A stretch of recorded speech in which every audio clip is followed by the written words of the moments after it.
보드게임을 좋아하는 사람이라면 한 번쯤 이런 표지를 본 적이 있을 겁니다. 눈 덮인 동유럽의 들판, 농부들이 조용히 일하고 있고 그 뒤로는 거대한 기계병기가 천천히 걸어갑니다. 분명 전쟁 게임처럼 보이는데 막상 해보면 농사도 짓고 자원도 생산하고 건물도 짓고 민심도 관리해야 합니다. 오늘 이야기할 게임은 바로 사이드, 원제 싸이입니다. 사이드는 2016년 스톤마이어 게임즈에서 출시된 전략 보드게임으로 제이미 스태그마이어가 디자인하고 야쿰 로잘스키의 1920 플러스 세계관과 아트워크를 바탕으로 만들어졌습니다. 공식 소개에서도 사이드는 1920년대 대체 역사 세계를 배경으로 한 비대칭 경쟁 엔진 빌딩 게임으로 설명됩니다.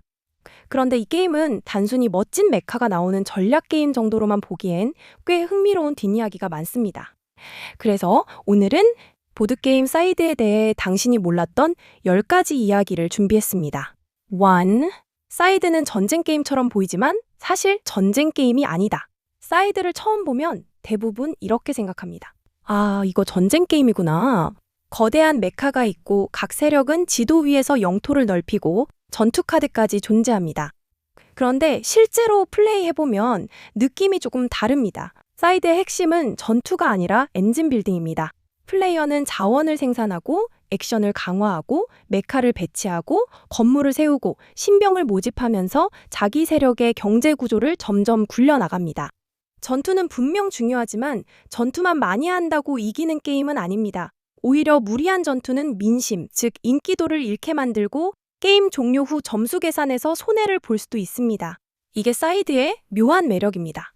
전쟁 직후의 불안한 시대를 배경으로 하지만 승리의 핵심은 얼마나 잘 싸우느냐보다 얼마나 효율적으로 국가를 재건하고 영향력을 넓히느냐에 가깝습니다.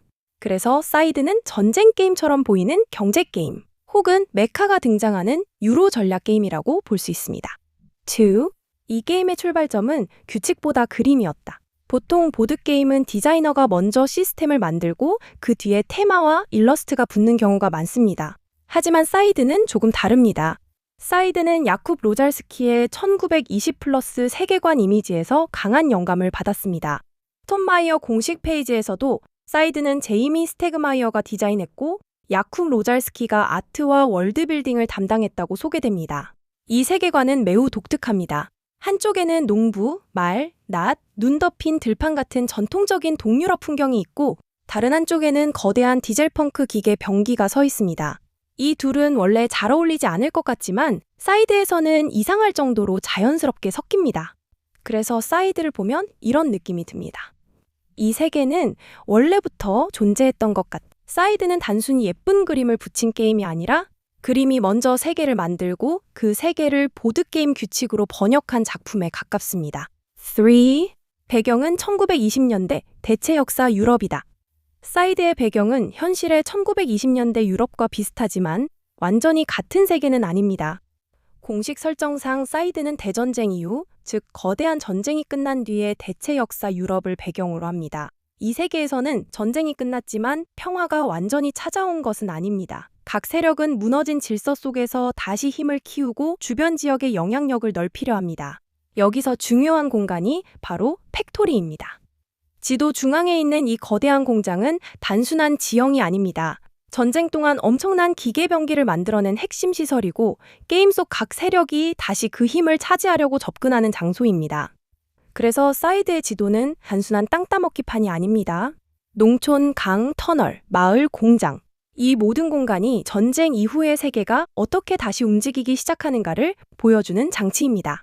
사이드가 인상적인 이유는 바로 여기에 있습니다. 게임은 플레이어에게 직접 긴 이야기를 읽히지 않지만 맵과 일러스트만으로도 세계의 분위기를 전달합니다. 4. 제목 사이드는 낫이라는 뜻이다. 사이드의 원제 사이는 영어로 낫을 뜻합니다. 이 제목은 생각보다 게임의 정체성과 잘 맞습니다. 낫은 농업의 상징입니다. 땅을 일구고 수확하고 삶을 이어가는 도구죠.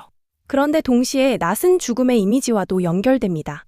서양에서 죽음을 의인화한 사신이 들고 있는 도구도 낫입니다.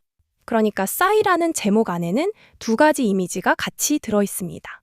농업과 전쟁, 생산과 죽음, 재건과 파괴. 사이드의 세계도 정확히 그렇습니다. 플레이어는 농부를 움직여 자원을 만들고 그 자원으로 메카를 배치합니다. 마을을 장악하고 구조물을 세우고 때로는 전투를 벌입니다. 그러니까 사이드라는 제목은 단순히 멋있어서 붙은 이름이 아니라 이 게임의 핵심 정서를 압축한 제목이라고 볼 수 있습니다. 5. 모든 세력은 비슷해 보이지만 실제로는 완전히 다르게 움직인다. 사이드의 큰 특징 중 하나는 비대칭 구조입니다. 각 플레이어는 서로 다른 세력판과 개인판을 받습니다. 세력판은 그 나라의 고유 능력과 메카 능력을 정하고 개인판은 액션의 비용과 순서를 정합니다. 이 조합 때문에 같은 세력이라도 어떤 개인판을 받느냐에 따라 운영 느낌이 달라질 수 있습니다. 예를 들어 어떤 조합은 빠르게 메카를 뽑기 좋고 어떤 조합은 생산과 업그레이드가 매끄럽고 어떤 조합은 초반 확장이 까다롭지만 후반 점수화가 강합니다. 이 구조가 사이드의 리플레이성을 크게 높입니다. 사이드가 처음에는 복잡해 보여도 한두 번 해보면 이런 생각이 듭니다. 이번엔 다른 세력으로 해보고 싶은데 이번엔 다른 게임판이면 완전히 다르게 풀리겠는데? 이 비대칭 조합이 사이드를 단순한 전략 게임이 아니라 계속 연구하게 만드는 게임으로 만들어줍니다. 6. 사이드의 전투는 주사위가 없다. 전투가 있는 게임이라고 하면 보통 주사위나 카드 운을 떠올립니다. 하지만 사이드의 전투는 꽤 독특합니다. 전투가 벌어지면 플레이어는 전투력을 비밀리에 선택하고 여기에 전투 카드를 추가할 수 있습니다. 즉, 운보다는 심리전과 자원 관리의 성격이 강합니다. 상대가 얼마나 투자할지, 내가 여기서 이겨야 하는지, 아니면 적당히 져주고 상대의 전투력을 소모시킬지, 이 판단이 중요합니다. 또 사이드에서는 전투에서 이겨도 무조건 좋은 것만은 아닙니다. 상대의 노동자를 쫓아내면 인기도가 떨어집니다. 이 시스템은 사이드의 세계관과도 잘 맞습니다. 전쟁 이후의 세계에서 무력은 강력하지만 민심을 잃은 정권은 오래가기 어렵습니다. 사이드는 이걸 규칙으로 표현합니다. 싸울 수는 있지만 싸움에는 정치적 비용이 따른다. 이 한 줄이 사이드 전투 시스템의 핵심입니다. 7. 게임은 한 명이 6개의 별을 놓으면 끝난다. 사이드에는 일반적인 라운드 종료가 없습니다. 정해진 라운드 수를 다 채우는 게임도 아니고 누군가 점수 몇 점을 넘으면 끝나는 방식도 아닙니다. 사이드는 한 플레이어가 업적별 6개를 놓는 순간 게임이 즉시 끝납니다. 이 별은 여러 방식으로 얻을 수 있습니다. 메카를 전부 배치하거나 업그레이드를 끝내거나 건물을 모두 짓거나 신병을 모두 모집하거나 전투에서 승리하거나 목표 카드를 달성하는 식입니다. 여기서 중요한 점은 게임을 끝낸 사람이 반드시 이기는 것은 아니라는 겁니다. 사이드는 종료 후에 돈, 영토, 자원, 인기도, 구간 등을 계산해서 승자를 정합니다. 그래서 마지막 순간에 이런 장면이 자주 나옵니다. 저 사람이 별 6개를 놓았는데 진짜 이긴 건 다른 사람이네? 이게 사이드의 재미입니다. 게임을 끝낼 타이밍을 잡는 것도 능력이지만 끝났을 때 가장 부유한 세력을 만들어두는 것이 진짜 승리 조건입니다. 8. 사이드는 킥스타터에서 엄청난 성공을 거둔 게임이다. 사이드는 출시 전부터 큰 관심을 받았고 킥스타터 캠페인을 통해 제작되었습니다. 킥스타터 페이지에 따르면 사이드는 1에서 5명이 즐기는 약 115분짜리 대체 역사 보드게임으로 소개되었고 캠페인에서 큰 성공을 거두었습니다. 특히 사이드가 인상적이었던 이유는 단순히 미니어처가 많은 게임이라서가 아니었습니다. 당시 보드게임 팬들은 이미 공개된 아트워크만 보고도 이 게임의 세계관에 강하게 끌렸습니다. 거대한 메카가 등장하지만 전체 분위기는 오히려 차갑고 쓸쓸합니다.